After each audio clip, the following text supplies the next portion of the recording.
Chapter 16. The Pine Tree. Roz was in no hurry to leave the tree. She stayed on her branch long after the bears had gone, enjoying some peace and looking herself over. In addition to bite marks and claw marks, the robot was also covered in dirt, which, of course, meant it was time for another cleaning. She was making good progress when she felt something sticky on her arm. The problem with sitting in a pine tree is that, eventually, the tree's sticky resin will find you. It always does, and it found Roz. The robot scrubbed and scraped at the resin, and soon her fingers were completely coated in the sticky stuff. Then it was all over her arms and her legs and her torso, and things were about to get even messier. A robin swooped into the tree and began screeching and fluttering around Roz.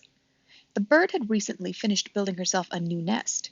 It was a little work of art, a delicate basket woven of grass and twigs and feathers, and it was right above the robot's head. "Screech! Screech!" said the robin. "I do not understand you, Robin," said the robot. The robin continued to screech and flutter, and then splat! She splatted her droppings across the robot's face. This bird was serious. So Roz scooted away, farther out on the branch until she heard a quick, sharp crack.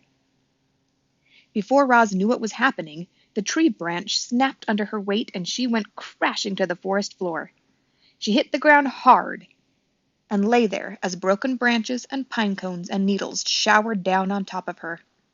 There was another splat, and then quiet returned to the forest. Chapter 17. The Camouflaged Insect. Roz was a mess. She lay under the tree, covered in a heap of broken branches and pine cones and needles.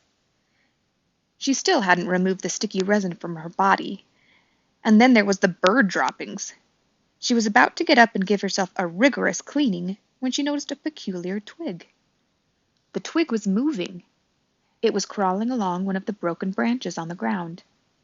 With a gentle touch, the robot picked up the twig. "Hello, stick insect. My name is Roz. You are very well camouflaged." The stick insect's body was long and thin.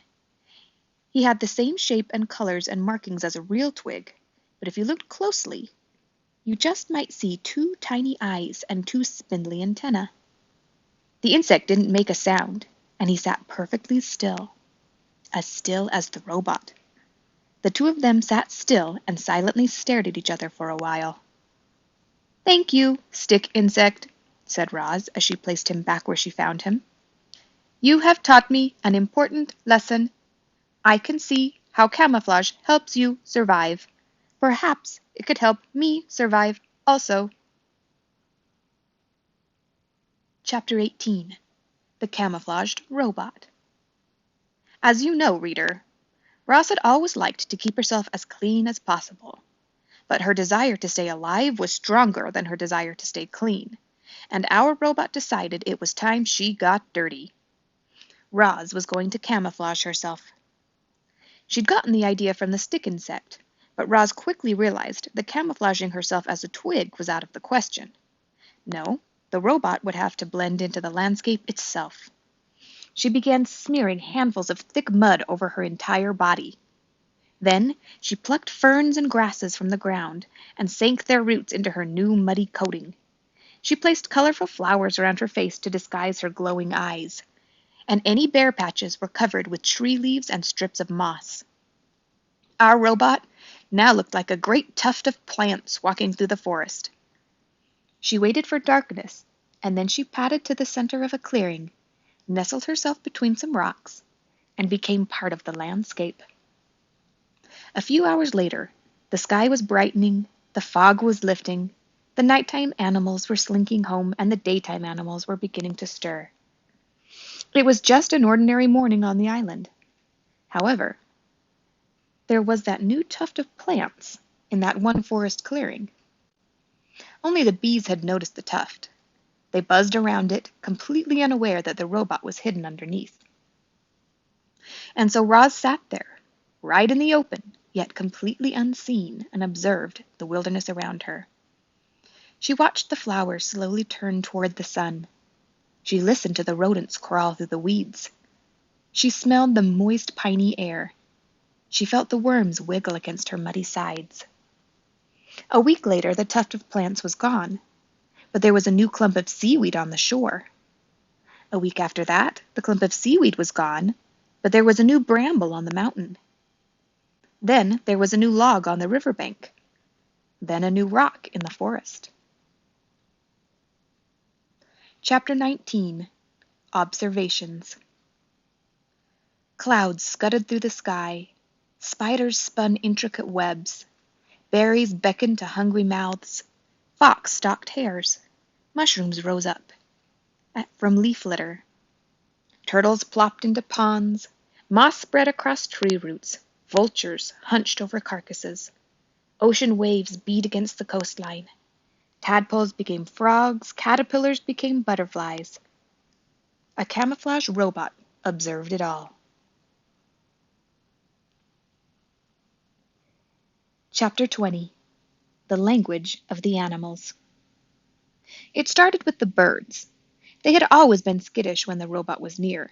They would stare and screech and then scatter. But now that Roz was camouflaged, she could secretly observe their normal behavior right up close.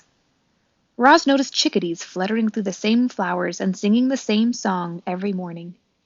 She noticed a lark who swooped down to the same rock and sang the same song every afternoon. She noticed the same two magpies singing to each other from across the same meadow every evening. After weeks of robotically studying the birds, Roz knew what each bird would sing, and when they would sing, and eventually why they would sing. The robot was beginning to understand the birds, but she was also beginning to understand the porcupines and the salamanders and the beetles.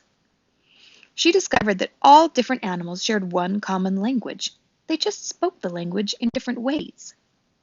You might say each species spoke with its own unique accent. When Roz first listened to the chickadees, their song sounded like tweedle tweedle, tweedle tweedle. But now when the chickadees sang, Roz heard, "Oh, what a lovely day it is! Oh, what a lovely day it is!" Deer spoke mostly with their bodies.